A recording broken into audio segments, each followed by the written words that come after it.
We're good. All right. Hi, everyone. My name is Helena. I'm a senior at Stanford studying computer science and minoring in modern language. And this past summer, along with Emiyare and the two other people in the audience, Sam and Marwa, we were part of the SILICON-Unicode internship. And SILICON is the Stanford initiative on language inclusion and conservation in old and new media. And yeah. Thank you. As Helena said, I'm Emiyare. I'm a junior at Stanford studying computer science and linguistics. And yeah. All right. So yeah, again, over the summer, we did this 10-week internship alongside SILICON and Unicode, and we were focusing on the technical project, working with CLDR. And without further ado. Okay, so a brief recap of what CLDR is. So CLDR stands for Common Locale Data Repository. So CLDR holds locale data. So what is locale data? For example, if you look up Mike Tyson and your Google setting is English, you'll get the panel on the left. And if your language is Spanish, you'll get the panel on the right. So some of the differences between these panels are just like language-specific word substitutions, right? So we have height in English and estatura in Spanish. But some of the values paired with those words are a bit more interesting. Like you'll see it for height in English, we have 5 apostrophe 10 apostrophe apostrophe. And in Spanish, we have 5 space FT space 10 space IN. That sort of data is locale data, right? So CLDR says like, for this locale, how should we format currencies? How should we format dates? How should we format numbers? Awesome. And then focusing more specifically on the survey tool, which is how that kind of data is collected, and we can build all the amazing software that CLDR uses. The survey tool is what users and companies and organizations who speak a language can use to submit data for specific locale and add that information for how a date is formatted, how a currency looks like, and so on. And so why examples? To answer this question, we kind of have to rewind to the beginning of the internship and see our interactions with the survey tool. So I'll give everyone a couple of seconds to take a look at the screenshot taken directly from the survey tool and kind of process that information. But my first impression when I went into the survey tool and was trying to understand, not even on a programming level what I'd need to do, but kind of just what the survey tool is, what is the information that it has. I was honestly first really amazed by how much information there is for all these different, not only languages, but the regional variations and all that data stored under a locale. And 2, I was also a little bit confused and overwhelmed at how much data there was. Specifically, some items, like you can see here, they have, or all items, this is kind of the format that the survey tool uses. There's a code that represents the item that's going to be translated. And then there's a representation of that value in English. And then I had the survey tool set to Amharic for this case because my family's Ethiopian. I grew up speaking Amharic. So this was when I was playing around with the survey tool. It was helpful to use the languages that I knew.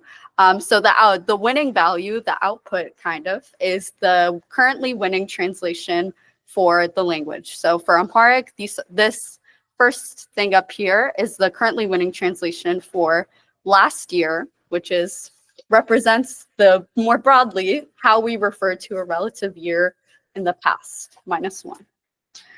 And then, so again, survey tool, very dense, lots of information. And there are certain items that are more difficult to understand than others. So we have this example here that takes patterns. And again, anyone using the survey tool is required to go through a training that explains all of these different items. So what patterns are, what the different survey tool fields look like. But if you don't have that guide right open with you, it can be really intimidating to see just HB and understand what that means you should be translating. But luckily, in the survey tool, if you hover over certain items that have examples, so the ones that have examples, it's indicated by that red icon, the red E circled icon. You can hover over that item and you see an example in context, right? So you get away from these H's, M's, and B's and you see a concrete date and you can't see a concrete date period formatted with that. So on a programmatic level, it's very useful to abstract away the very specific niche details of different items we're trying to represent. From a user standpoint, it's the more specific you can be, the more useful it is kind of our general understanding. So rewinding to a couple slides back, I showed the first example, the first screenshot from the survey tool. And this came up later on when I was working on a ticket. But if we take a closer look, this is the survey tool looking specifically at dates and times for the Amharic locale and looking at the relative dates and times. So doing some detective work later on when I was working on a ticket to add examples in for relative dates and times, which didn't have examples, which you can see because there's no red E circled that would indicate that there's an example for that item. As I was looking through that data, I noticed that one of the translations for Amharic didn't seem quite right. So if we take a look at the code, the intended item to be translated was, we're looking at relative year. So we're trying to describe a year that's in the future by 1 in the first case, right? So filling in the placeholder that we have, the little 0 nested in the curly braces. If we kind of did the mental math and filled in an example for what we're trying to translate, we could see that for future 1, we're trying to translate a scenario in which in English, we'd represent that concept as in 1 year. And then the second item says future other. So we're trying to describe a year in the future by any quantity that's not 1. So in 2 years, 3 years, 4 years, doesn't really matter. It's just a placeholder that indicates that we want to represent multiple years into the future. And then if we take a look at the Amharic translation, I don't know if there are any Amharic speakers in the audience, but looking at the first case and the second case, one thing to note is that both translations are identical. So we have Ba'an damatat wist, Bahulet amatat wist, right? So I filled in the placeholder, but if you look at the example from the screenshot in the survey tool, we have the placeholder, but all the other surrounding characters are identical. And here I'm kind of pointing out that amatat is the plural form of year, right? So in this case, in both scenarios, we'd be saying in 1 year and in 2 years, which isn't grammatically correct, right? And the correct translation in this case, in the first case for future 1, would be to have the singular. So in that pattern, we'd replace amatat with amat. So the main idea, the main takeaway is that in the survey tool, when users are submitting data, when they're voting on data, if they don't necessarily understand what an item is meant to be representing, we can get mistranslations, right? So in this case, we're getting the plural translation for what we're trying to case out into a singular case and a plural case. So perhaps this is a scenario where examples might have been useful. And then the only thing to note is that placeholders, I mentioned patterns before, but placeholders, little curly brace, are another thing that can be confusing for users in the survey tool. Okay. All right, so the thesis of Helena's example is that quality examples give quality translations. Right? So presumably, if we had a good example of like what in 1 year or in other year in the future would look like after like someone inputted their value from Amharic, they would say, oh, like, okay, it says in 1 year, so this is wrong, and we change it. Yeah, so we worked on improving examples in the survey tool, and there were two types of improvements we focused on. So some cases, like Helena mentioned, just have no examples. So there it's a matter of like adding new example generation. In other cases, we find examples are incorrect. Yeah, so I focus mostly on fixing incorrect examples, and Helena worked on adding examples for new types of data. Okay, so getting on to the meat of the internship, the first ticket I took on was adding examples for eras and quarters under the date and time section. which previously didn't have any examples at all. So I will say this was probably the most difficult task I had for two reasons.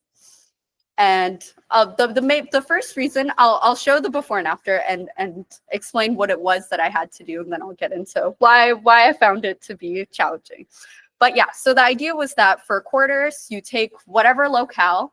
The idea was that before you'd have, just whatever item was going to be translated, and after, as you might be able to intuit, there'd be an example formatted with that translation, right? So here it's third quarter, and then we're just adding a year so that people know, okay, we're looking at this in the context of a quarter for this year. And then for Italian, which was the locale I had it set to for this example, it would output the same example, but using the translation, the appropriate translation for Italian. And again, this is supposed to work for all the locales that CLDR supports. And then for eras, which was the more complicated case, this example is using Amharic, and specifically for the Gregorian calendar, you would have an example with a year formatted with an era. And okay, so the quarters case was a bit more straightforward, but in both scenarios, the main thing to understand was how are examples created, formatted, and added into the survey tool. And so that first step required reading through a lot of documentation and understanding all the different libraries and classes that exist in the Unicode CLDR universe, and being able to see how they work in the example generator, and then be able to apply those to create my own examples. So what I did was I picked some date time example in the survey tool. I found it, and then I tried to trace exactly the code that I thought was generating that example. And from there, I was able to get an understanding of the different maybe libraries that I need to add my own examples in. And then in the eras case was where it got a little bit more complicated, because CLDR supports multiple different calendar systems, right? So there's the Gregorian, Islamic, Japanese, Coptic, just to name a few. And each of these calendar systems define eras in a different way, right? So coming up with an example is not a one-size-fits-all approach, right? Because you have different eras and you have different calendars. So my first approach, this was kind of just to get an understanding of how can I create and generate and output an example. So what I did was I took a fixed year and I said, okay, how can I make this year format correctly using an era from any locale? So how can I make this year, how can I make an era example that generates information correctly for any locale? So I used a fixed year, which clearly will not work for the final implementation, because using a year that isn't within the era definition of a calendar doesn't make sense. So you'd have an example, but it wouldn't make sense in that calendar system. So the second approach was to use the calendar class interface and get dates. So the calendar class has like an era field, and you can use that to get information, and you can set the era field and generate dates that way. And this one I had an issue specifically with Gregorian, and it might be an issue for calendars with two eras, but I had trouble manually overwriting the era and getting correct output for that. So that approach was tabled. And the final approach and what worked was extracting the data that Unicode or CLDR has on these different calendar systems. So there was a supplemental data file that has all the different calendars that are supported and how eras are defined in that calendar system. So which year and what year the era starts, or in what year it ends, or maybe both, depending on the era. And then from that, picking a couple of example years, and then using that to format an era. And some of you might be wondering, certain calendars like Japanese have over 200 eras defined. So in that case, instead of manually having to hard code examples for 200 cases, I just picked the two closest eras to today. Okay, so the next ticket I worked on was adding examples for all day periods. So In the survey tool, there were examples already for survey tools, or for day periods. And day periods are just like in the morning, at noon, at midnight, in the afternoon. But there were a fixed set of 3 examples that would display for every locale, which is an issue because certain languages define more than 3 day periods and other languages define less than 3 day periods, right? So you have the case of redundancy where certain languages don't even define 3 day periods. So you had one redundant example, or you had the case where certain examples weren't displaying because there are more day periods than the ones than examples that we had. So for this one, I just had to look at the day period info, and there was already really great existing interface to kind of get that information and just add all of those examples. So in the case of English, we went from 3 to 5, and German defines even more than English, so we had more examples. And in other locales, it resulted in fewer examples, right? And then, yeah, so the only kind of special consideration here was midnight, which can be a more ambiguous day period because midnight could be tonight or it could be the start of the next day, right? So a little bit of ambiguity, so yeah. And then going back to the first example I showed with the incorrect Amharic translation, I was also working on adding examples for relative time and date fields. So here, and for the future 1 case, I would actually, I had the example display so that it shows that in English, it would be in 1 year, and then having also a date to go alongside that. And then for the future others, having multiple years. So for the placeholder, I just picked 10 because I wanted to show that it was any multiple year value in the future. But yeah, so again, the number of examples depends on the number of relative, it's all language specific, right? Because certain languages have very specific words for 2 days in the future, right? So you need a different case for that. And the survey tool also already has that information. So it was about just filling in the placeholder and formatting that and showing that example with the field. And then lastly, this is kind of the full circle ticket, and it was working on updating the file that actually generates all examples. So making that code, refactoring that code a little bit so that in the future, it's easier for people to add more examples for fields that already have examples or to create examples where they're needed. The first thing I worked on was expanding examples for date and time formats. So a date and time format, if it has hours, could have a capital H or a lowercase h. So a lowercase h means 12-hour time. A capital H means 24-hour time. It can also have 1 H or 2 H's. So 2 H's means if you have like a single digit hour, you want 0 padding. So like 3 a.m. should be 3 a.m. And a single H means don't pad with a 0. Right. So if you think about it, if you want to provide an example for a date and time format, right, you need an example that's less than 10 a.m. to show whether or not you have 0 padding. You need an example that's greater than 12 p.m. to show whether or not you have 24-hour time. So yeah, I just added a second time example. The original time example was after 12, so I added one that was before 10. The second thing I worked on was a little trickier. It was incorrect like decimal digits in currency examples, right? So I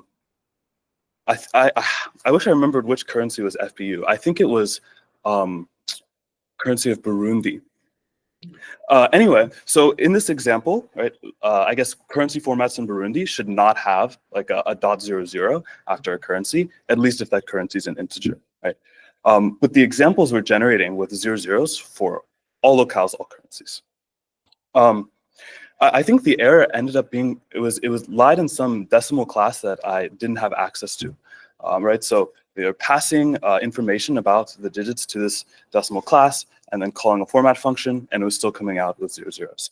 So to fix it, I just manually looked at, okay, like what is the decimal digit specification for this locale, and fixed it after passing it through the format. Similarly, I worked on incorrect spacing in currency examples, right? So if you look at the currency format here, there's no space between the this symbol, which is like a currency symbol placeholder, and the intended like first digit of the number. But in the example, there is a space. Again, I found that this example had something to do with a decimal format class that I could not change the functions of.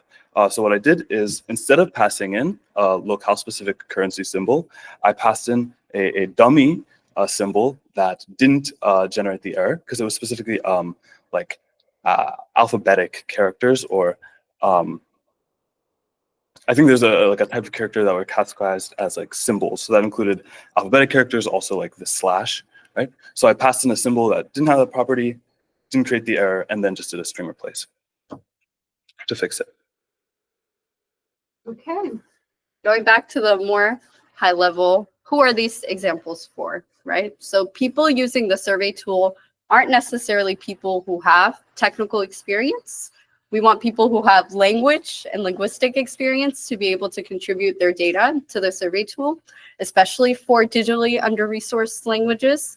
So we want to make sure that the way they're able to interact with the survey tool is as easy and straightforward and uncomplicated as possible. So these examples are for just making the very abstract concrete, and having people be able to see an item and translate it without having to do a lot of extra additional work. And another topic that came up while we were working throughout our internship is, how can we make CLDR more accessible?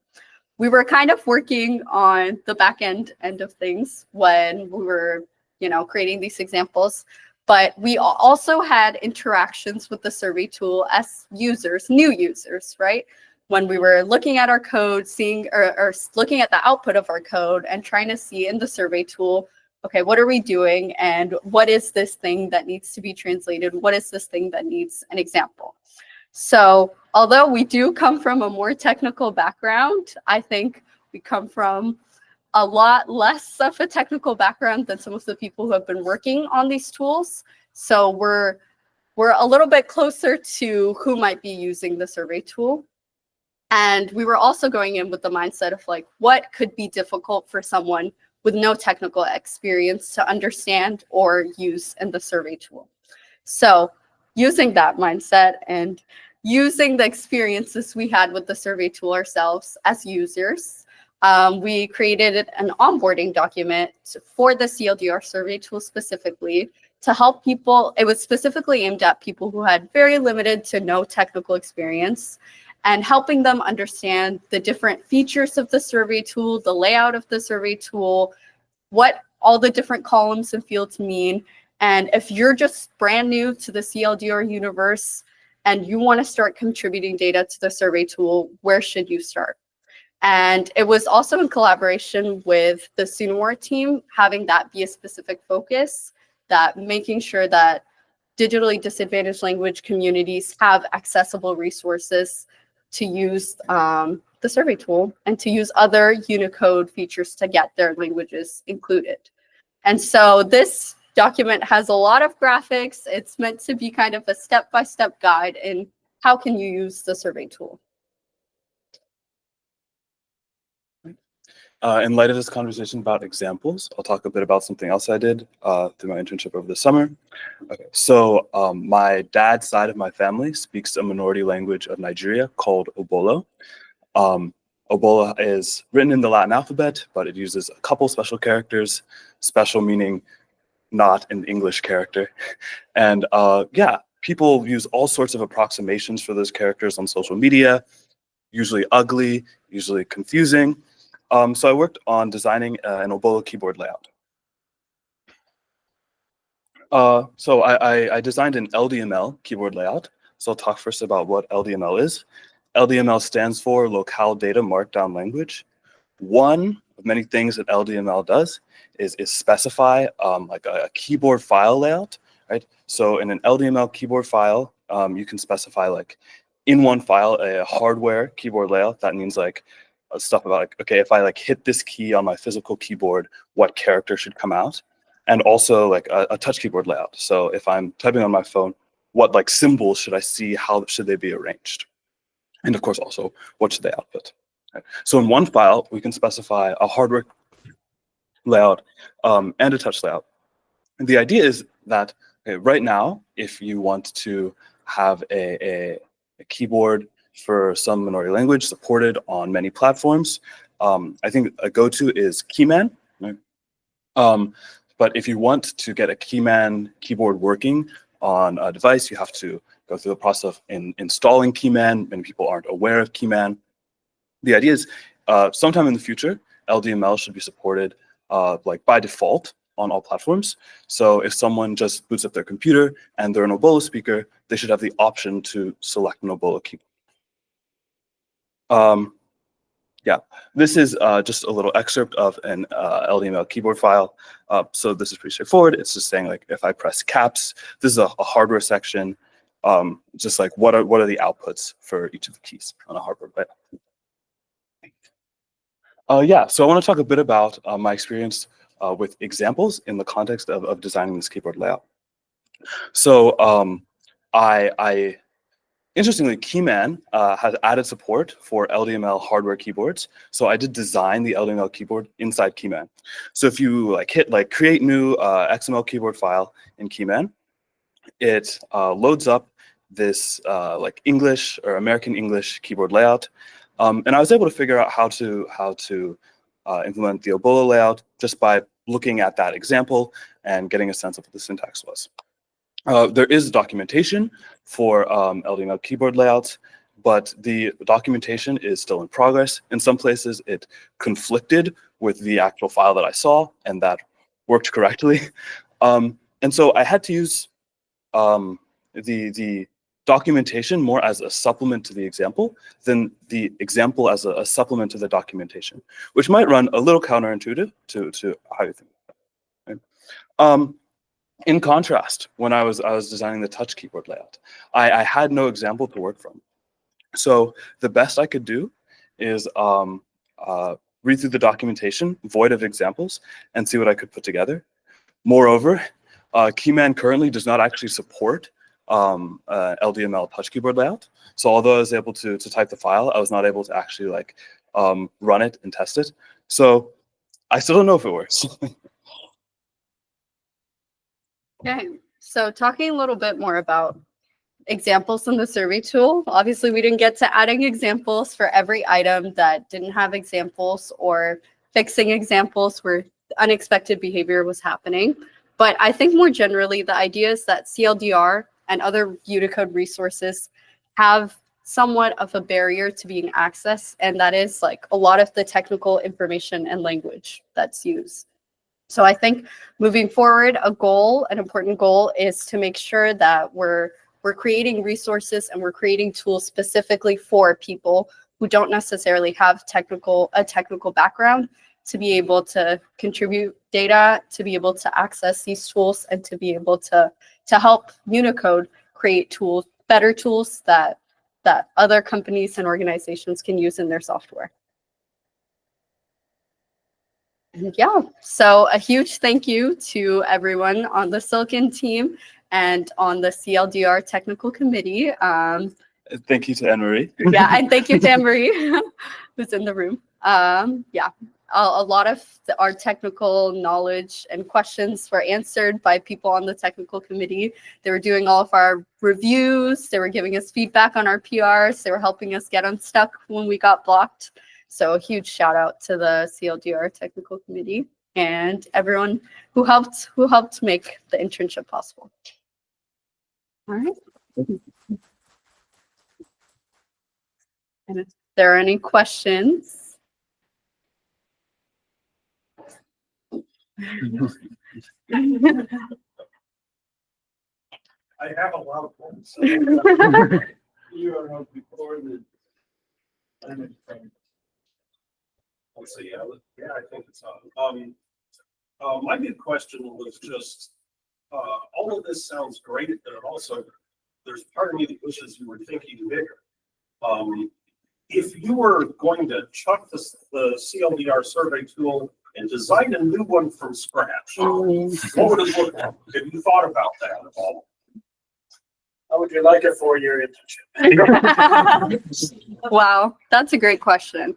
I think a lot of the website, the UI of the website is very difficult to navigate from my experience. I found that the website just has a lot of like hidden sidebars and then buttons that are in different places. So for example, to change the view of like how comprehensive you wanted the survey tool items to be, I had to have someone point that out for me.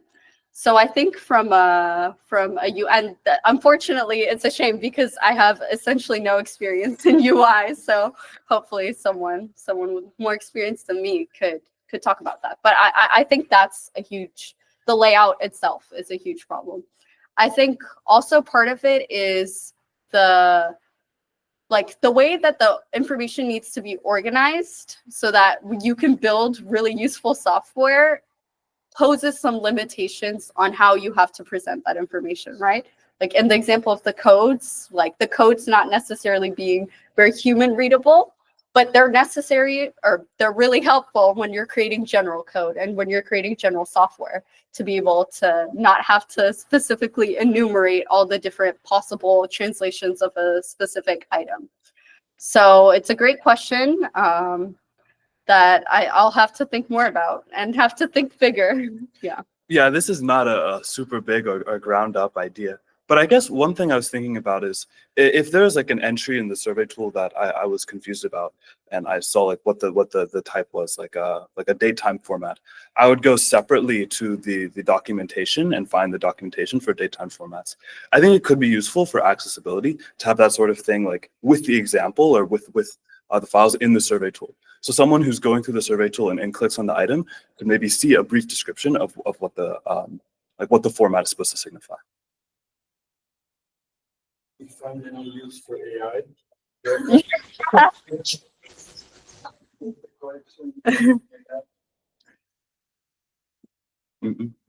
Yeah.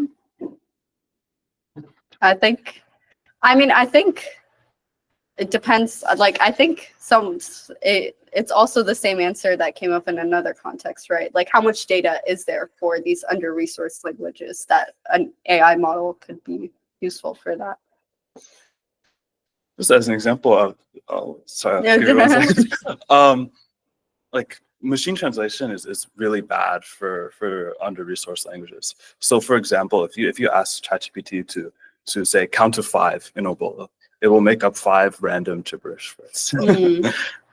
So I think like a big problem that these languages have is that there's really nothing online in them. For Obolo, the best text you'll find is the Bible, but the Bible is very small in comparison to the amount of data models like that are trained on. So yeah, content's a big obstacle. Before I ask my question, I first have to hand it to them because I would love to scrap all of the code making that survey tool and to just write it from scratch. But no one's going to fund me to do that. So it's not going to happen. And kudos for you to just like dive into this, the like writing Java to do front end. Like, oh my gosh, how did you do that? So thank you so much for making these. And it's definitely a step forward in a direction we need to go. Now, on the question of how do we get funding, I'm curious. So no, not if you're a millionaire. That too, but I feel like the survey tool has the capacity to be an incredibly powerful tool because like every tech company has a vote. Like community members can vote, but we only use it in certain things. And so it's honestly really hard to like kind of go up to these communities and be like, hey, can you tell me what your hour format is? And they're like, I need something else. So if this is a question for you or anyone in Silicon, because you're closest to these communities, what usefulness can we add to the survey tool to get more investment in it in the first place? So like, I want to ask Sam, do you have any thoughts on that since you were working with the Sunwar speaker? That's about like what people need from the survey tool. I think just like I don't have anything. Sorry. I thought I could project my voice well. I think like very like not necessarily with the survey too, but a difficulty I was having, for example, with alpha tiles, it was like it was super unclear. Some parts of it were super unclear. I think like even for me, like to a point where, where the guy was like, "You gotta watch this like 30-minute long video to understand it," and I was like, "Yeah, this is kind of not really helping right now. Like, it's not really incentivizing me to go further." Um, so I think like accessible language is definitely like something that lowers the barrier of entry, even for people that have some experience with it. Does that answer it, or? Yeah.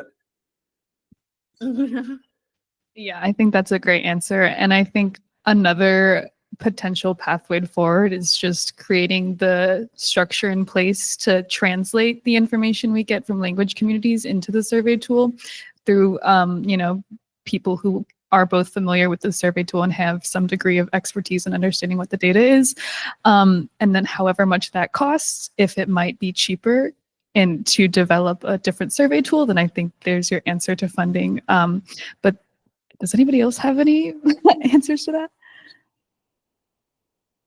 Mark Davis?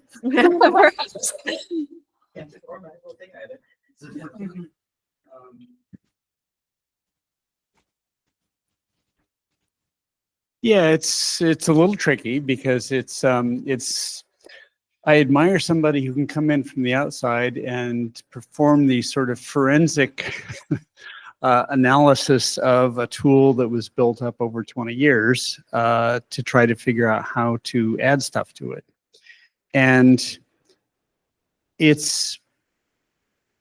survey tool is actually, it's kind of hard to replace because it both allows people to enter and vote. I mean, a number of different companies. It's unlike most localization software. But then it also has a lot of things to check the validity and to provide examples, a lot of which, have benefited by the work that you guys did. And what we'd have to do is probably restructure it. Now, if you built it from scratch right now, it would take a lot less time than it took to do the whole thing right now, but it would still take a lot of time and money in order to do that. So that's why we end up, trying to fix the worst pain points that there are going forward. And I think a lot of the ideas that you've talked about are good ideas to incorporate into it. Some of which we already have in tickets, like the ability to basically, instantly find out, well, what the heck is this state format that I have to look at and how does it work and stuff like that. And those are things that we've got tickets for. We just don't have very limited resources. But the other part of it too is it has to start with.